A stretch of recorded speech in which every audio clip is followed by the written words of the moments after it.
रत सब्र करें, रात के 2 बज रहे हैं, सड़कें तकरीबन खाली हैं और एक लड़की अकेली घर की तरफ जा रही है। इसे लगता है कि वो सेफ़ है, क्योंकि वो एक ऐसे मुल्क में रहती है जहाँ लोग खुद को इतना सेफ समझते हैं कि वो अपने घर को लॉक करना भी ज़रूरी नहीं समझते। लेकिन इस लड़की को ये नहीं पता कि कोई इसे देख रहा है और आज वो एक सीरियल किलर का शिकार बनने वाली है। इतने में एक कार आहिस्ता आहिस्ता इसके करीब आती है। ड्राइविंग सीट पर एक आदमी और इसके साथ एक औरत बैठी है। हाँ, एक औरत। और यहीं से कहानी बदल जाती है। नॉर्मली जब भी हम सीरियल किलर के बारे में सोचते हैं तो हमारे जहन में एक ऐसा इंसान आता है जो दिखने में थोड़ा अजीब लगता हो, अकेला रहता हो और इसका इस दुनिया से कोई ताल्लुक वास्ता ना हो। लेकिन इस केस में ये स्टैंडर्ड बिल्कुल मुख्तलिफ था। यहाँ एक हस्बैंड था और इसकी वाइफ, एक ऐसा कपल जो बाहर से बिल्कुल नॉर्मल लगता लेकिन अंदर से वो कुछ और ही बन चुके थे। दोनों सिर्फ एक दूसरे से मोहब्बत नहीं करते थे, ये दोनों एक दूसरे की डार्क विशेज़ को समझते थे। और सबसे ख़तरनाक बात, ये एक दूसरे को रोकने की बजाय एक दूसरे को मज़ीद आगे लेके जा रहे थे। सोचें, अगर एक इंसान के अंदर बुराई हो तो शायद दुनिया इसे रोक ले, लेकिन अगर 2 लोग एक साथ बुरे हो जाएं और एक दूसरे का सहारा बन जाएं तो फिर क्या होगा? वही होगा जो इस केस में हुआ। एक के बाद एक लड़कियां गायब होना शुरू हो जाती हैं। कुछ वापसी आती भी हैं तो बहुत बुरी हालत में, और कुछ तो कभी वापसी नहीं आई। शहर में खौफ फैल जाता है, पुलिस कंफ्यूज है, कोई पैटर्न समझ में नहीं आ रहा, कोई चेहरा सामने नहीं आ रहा, क्योंकि किसी को ये शक ही नहीं होता कि ये सब एक शादीशुदा कपल कर रहा है। एक ऐसा कपल जो दिन में नॉर्मल ज़िंदगी जीता है और रात को कुछ और ही बन जाता है। लेकिन हर कहानी की तरह इस कहानी में भी एक मोड़ आता है। एक गलती, एक दरार, और फिर सच सामने आना शुरू हुआ जिसने पूरी दुनिया को हिला कर रख दिया। तो आइए फिर वहीं चलते हैं जहाँ से ये सब शुरू हुआ।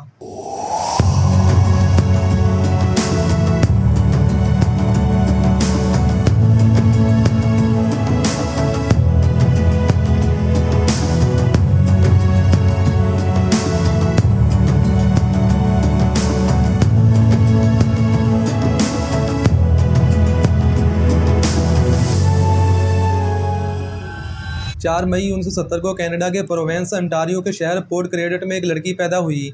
नाम रखा गया कार्ला लेन होमोल्का। ऊपर से देखो तो घर बिल्कुल नॉर्मल लगता। बाप चेकोस्लोवाकिया से आया हुआ एक इमिग्रेंट, माँ एक घरेलू औरत। लेकिन घर के अंदर बाप की शराबनोशी और लड़ाइयाँ बिल्कुल मामूल बन चुकी थी। कार्ला और इसके 2 छोटे बहन भाई रात को एक दूसरे को तसल्ली देते कि बहुत जल्द ये ठीक हो जाएगा। लेकिन ये मामला कभी ठीक नहीं हुए और फिर सिर्फ 12 साल की उम्र में कार्ला डार्क साइकोलॉजी की तरफ खिंचना शुरू हो गई। जासूसों की कहानियाँ, आत्माओं को बुलाने का खेल और मौत के बाद की अजीब फैंटेसीज। और एक बार इसने अपने दोस्त के एक पालतू हैमस्टर को खिड़की से बाहर फेंक दिया। जानवर मर गया, लेकिन कार्ला ने कोई अफसोस नहीं जताया।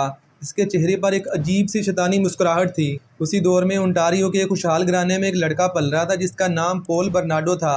बाहर से ये खानदान भी बिल्कुल परफेक्ट था, लेकिन 1975 में जब पॉल की उम्र सिर्फ 9 साल थी तो इसके बाप केंथ बर्नार्डो पर चाइल्ड अब्यूजमेंट का इल्ज़ाम लगा।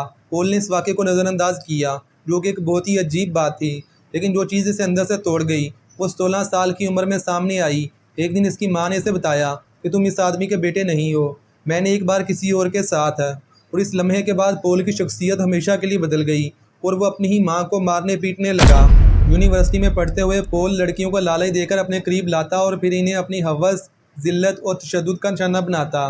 वो एक सेल्समैन था और इसे ये फ़न आता था लोगों को अपनी तरफ खींचना, इनका एतमाद जीतना और फिर इन्हें तोड़ना। वो ब्रेट अस्टीन का नावल अमेरिकन साइको को बाइबल की तरह पढ़ता था। और फिर अक्टूबर 1987 में टोरंटो के एक कन्वेंशन में एक 17 साल लड़की कार्ला और एक 26 साल मर्द पॉल की नज़रें मिली। दोनों ने महसूस किया कि ये वही है जिसे मैं ढूंढ रहा था। लेकिन इस तरह नहीं जैसा कि प्यार की कहानी में होता है। पॉल और कार्ला के दरमियान जो रिश्ता बना वो बहुत ही सैडो मेसोस्टिक, यानी कि दूसरों को तकलीफ़ देकर और खुद तकलीफ पाकर खुशी हासिल करना। पॉल एक डोमिनेट अब्यूज़र मास्टर का किरदार अदा करता और कार्ला एक विलिंग स्लेव की तरह साथ चलती रही। बहुत जल्दी ये रिश्ता महज एक टॉक्सिक रिलेशनशिप नहीं रहा, ये एक डार्क पार्टनरशिप बन गई जहां दोनों की बदतरीन ख्वाहिशात एक दूसरे को खुशी देने लगी। और फिर 1987 की आखिर में कनाडा की स्टेट ओंटारियो के डिस्ट्रिक्ट स्कार्बरो में रातों को एक साया घूमने लगा। नौजवान लड़कियां बस से उतरती, अपने घरों के करीब तक महफूज समझकर अकेली चलती और फिर अचानक कोई इनके पीछे आता, सेक्सुअल असाल्ट करता और गायब हो जाता। पहले एक ही हफ्ते में 3 हमले, सभी मुतासिन की उम्र 15 से 21 साल के दरमियान। हर बार मारपीट, ज़्यादती और धमकियाँ। पुलिस को बताया तो अच्छा नहीं होगा। पुलिस ने जल्दी ही ये समझ लिया कि ये एक ही शख्स है और अखबारों ने इसे नाम दिया द स्कार्बरो रेपिस्ट। तकरीबन 5 साल तक ये सिलसिला जारी रहा। सरकारी दादोशुमार के मुताबिक कम से कम 19 खवातीन इसका शिकार हुई। पॉल को 2 बार पुलिस ने पूछगछ के लिए बुलाया, लेकिन दोनों बार ही वो छूट गया। नवंबर 1990 में पुलिस ने इससे फोरेंसिक सैंपल भी लिए, लेकिन रिजल्ट की प्रोसेसिंग में इतनी देर हुई कि वक्त गुजर गया और इस वक्त तक पोल और कार्ला की मंगनी हो चुकी थी। कार्ला एक एनिमल क्लिनिक में काम करती थी। वहाँ से वो खुफिया तौर पर बेहोशी की दवाई चुरा कर लाती और पोल को देती ताकि वो अपने हमलों में इन्हें इस्तेमाल करे। 23 दिसंबर 1990 को कार्ला ने अपनी 15 साल बहन टामी को एलोथीमन नामी दवाई पिलाई और जो कुछ इसके बाद हुआ वो बयान करने से बाहर है। फिर टामी के मुंह से कह आना शुरू हो गई और उसका दम घुटने लगा, लेकिन दोनों ने डर के मारे सबसे पहले तमाम सबूत छुपाए और उसके बाद एम्बुलेंस बुलाई। टामी अस्पताल में दम तोड़ गई। डॉक्टरों ने इसके चेहरे पर एक अजीब से केमिकल की जलन देखी, लेकिन इसके जिस्म में मौजूद मेडिसिन डिटेक्ट ना हो सकी और डॉक्टरों ने इसकी मौत की वजह अल्कोहल पॉइजनिंग करार दिया। टामी की मौत ने इन्हें रोका नहीं, बल्कि इन्हें ये यकीन दिला दिया कि वो कुछ भी करने के बाद बच सकती हैं। दोनों ने अपना पुराना घर छोड़ा और पोर्ट डिलवासी के घर में रहने लगे। जून 1991 में कार्ला ने अपनी एक पुरानी सहेली को अपने घर बुलाया जिसकी उम्र सिर्फ 15 साल थी और इसे बेहोशी की मेडिसिन देकर इसने पोल का शिकार बनवाया। जब वो लड़की सुबह उठी तो समझी कि शायद पहली बार शराब पीने की वजह से वो बेहोश हो गई थी। इसे कुछ याद नहीं था इसके साथ क्या हुआ और कुछ दिन के बाद 29 जून 1991 को पोल और कार्ला की शादी हुई। सफ़ेद लिबास, फूल, मुस्कुराते चेहरे और खुशी में नाचते मेहमान। उसी दिन लोगों को कनाडा की एक झील में एक बड़ा सा कंक्रीट ब्लॉक मिला जिसमें इंसानी जिस्म के छोटे छोटे टुकड़े थे। वो टुकड़े एक 16 साल लड़की लेस्ली महाफी के थे जो 15 जून को उस वक्त गायब हुई थी। जब वो एक दोस्त की वफात के बाद रात को घर वापसी आई तो इनके घर का दरवाज़ा बंद था। वो अपनी मां को जगाना नहीं चाहती थी, इसीलिए इसने सोचा चलो कोई बात नहीं, एक रात की तो बात है, मैं एक रात किसी होटल में गुजार लेती हूँ, सुबह घर वापसी आ जाऊँगी। यही सोचकर वो होटल की तरफ चल पड़ी। उसी वक्त पुलिस इलाके में गाड़ियों की नंबर प्लेट चुराने आया हुआ था। इसने लेस्ली को अकेला देखा, इसे एक सिगरेट का लालच दिया। जब वो करीब आई तो इसके सर पर एक कपड़ा लपेटकर ज़बरदस्ती से अपनी गाड़ी में धकेल दिया।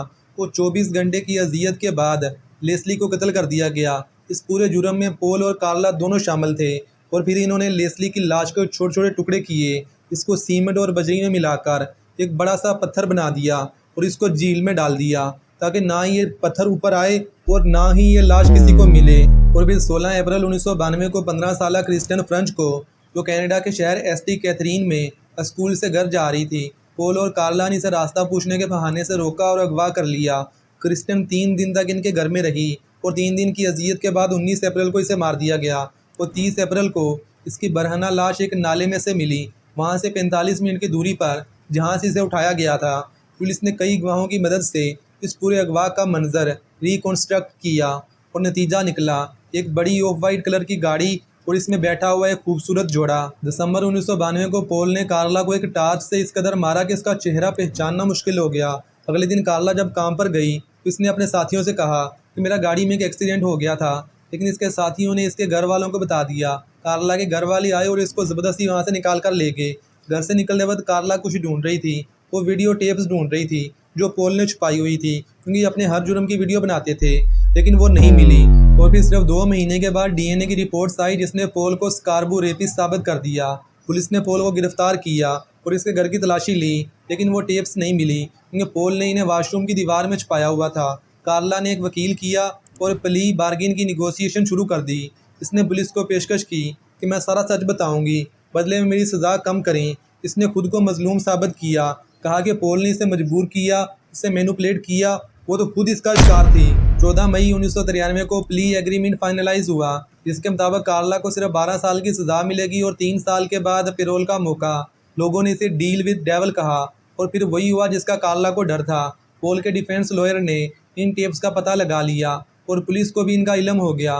तो जब इन टेप्स को चेक किया गया तो इनमें कार्ला महज एक मजबूर शिकार नहीं थी, बल्कि वो पोल के साथ बराबर की शरीक थी, लेकिन डील हो चुकी थी। वो प्रोसिक्यूशन को पोल के खिलाफ केस जीतने के लिए कार्ला की गवाही चाहिए थी, इसीलिए इसकी सज़ा नहीं बदली गई।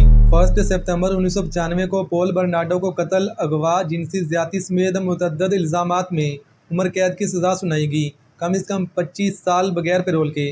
जबकि कार्ला को जेल में ख़वातीन की सिक्योरिटी भी मिली क्योंकि वो एक सरकारी गवाह बन गई थी। वो ख़त लिखती रही, वकला से मिलती रही और उसकी ज़िंदगी अच्छी गुजरने लगी। बाद में इसने एक ख़त में अपनी बहन टामी की मौत में अपना किरदार खुद कबूल किया और इसकी सज़ा में सिर्फ 2 साल का इजाफा हुआ। 4 जुलाई 2005 को कार्ला की सज़ा ख़त्म होने के बाद इसे छोड़ दिया गया। जेल से बाहर आने के बाद इसने अपना नाम तब्दील किया और अपने वकील के भाई से शादी की और इसने अपनी ज़िंदगी को एक नए सिरे से शुरू किया। लेकिन वो तमाम लोग जिनके बच्चों को इन्होंने अपना शिकार बनाया था, उनकी ज़िंदगियाँ आज भी अज़ियत में हैं। पोल और कार्ला की कहानी से हमें सबक मिल रहा है कि कभी भी किसी इंसान को उसके चेहरे से जज ना करो, क्योंकि ईवल हमेशा मॉन्स्टर की शक्ल में नहीं आता।